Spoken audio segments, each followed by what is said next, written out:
Imagine being nominated for one of the biggest honors in gaming, only to step back because you feel it doesn't fit the bill. Now that's a story that pulls at the heartstrings and sparks endless debates. But here's where it gets controversial. Megabonk's creator, Vedinad, has pulled his indie masterpiece from the Game Awards after its nod for Best Debut Indie Game, claiming it simply doesn't qualify. Let's dive into the details and unpack this intriguing situation in a way that's easy to follow, even if you're new to the gaming awards scene.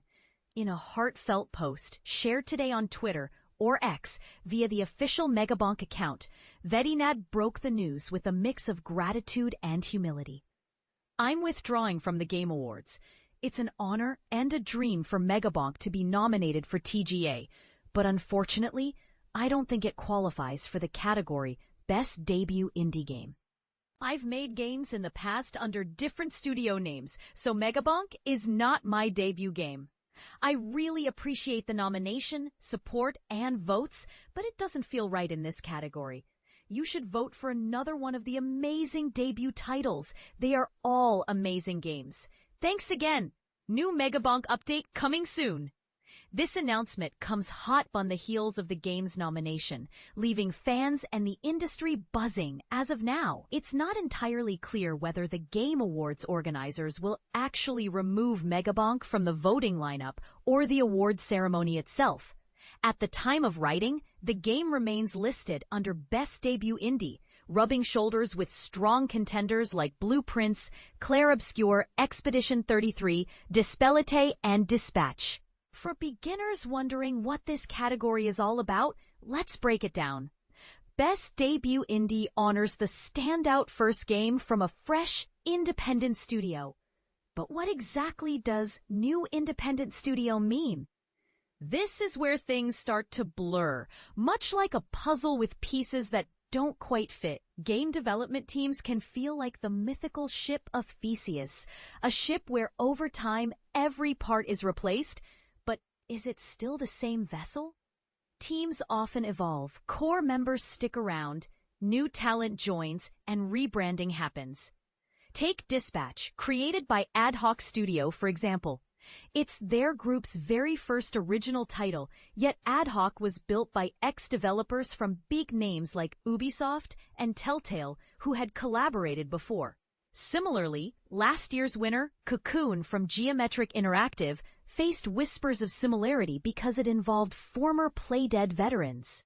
And this is the part most people miss. If we push this logic too far, hardly any first game could ever qualify for the Game Awards, as many developers start with modest student projects, prototypes, or experiments that never see the light of day.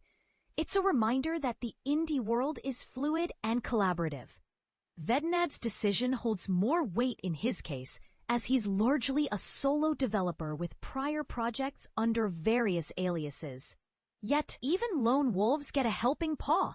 Think of Miguel Angel crafting the memorable soundtrack, Giovanni Fim designing the eye-catching Steam artwork, or the playtesters, and even a shout-out to Vedinad's mom in the credits. Vedinad comes as close as anyone to true solo development, but it raises a provocative question. What truly defines a game studio in today's interconnected industry? Is it just one person, or does it include all the contributors, no matter how behind the scenes?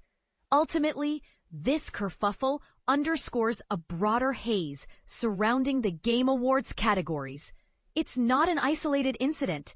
Remember 2023, when Dave the Diver, developed by a subsidiary of massive Korean publisher Nexon, snagged a Best Indie nod?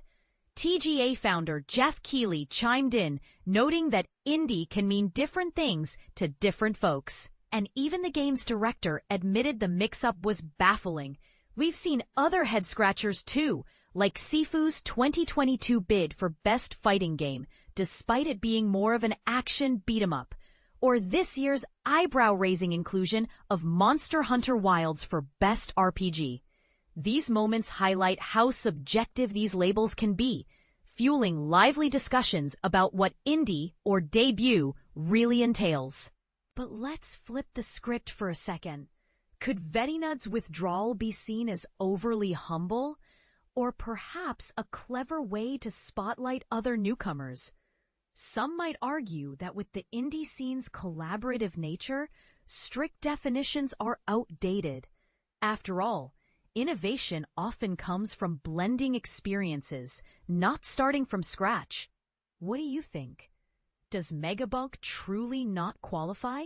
Or is this a chance to rethink how we define debut titles? Share your thoughts in the comments. Do you agree with Vedinad, or do you see room for flexibility? We'd love to hear your take. For now, Vedinad has spoken, but will the Game Awards take heed? IGN has contacted the organizers for their side of the story. In the meantime, catch up on the full list of 2025 nominees here, and check out our initial impressions of Megabonk in this quick review. Stay tuned for more updates in the ever-evolving world of gaming honors. Rebecca Valentine is a senior reporter at IGN. You can follow her musings on Blue Sky at @DuckValentine, bsky.social. Have a tip on a gaming story? Drop it to rvalentine@ign.com. In this article,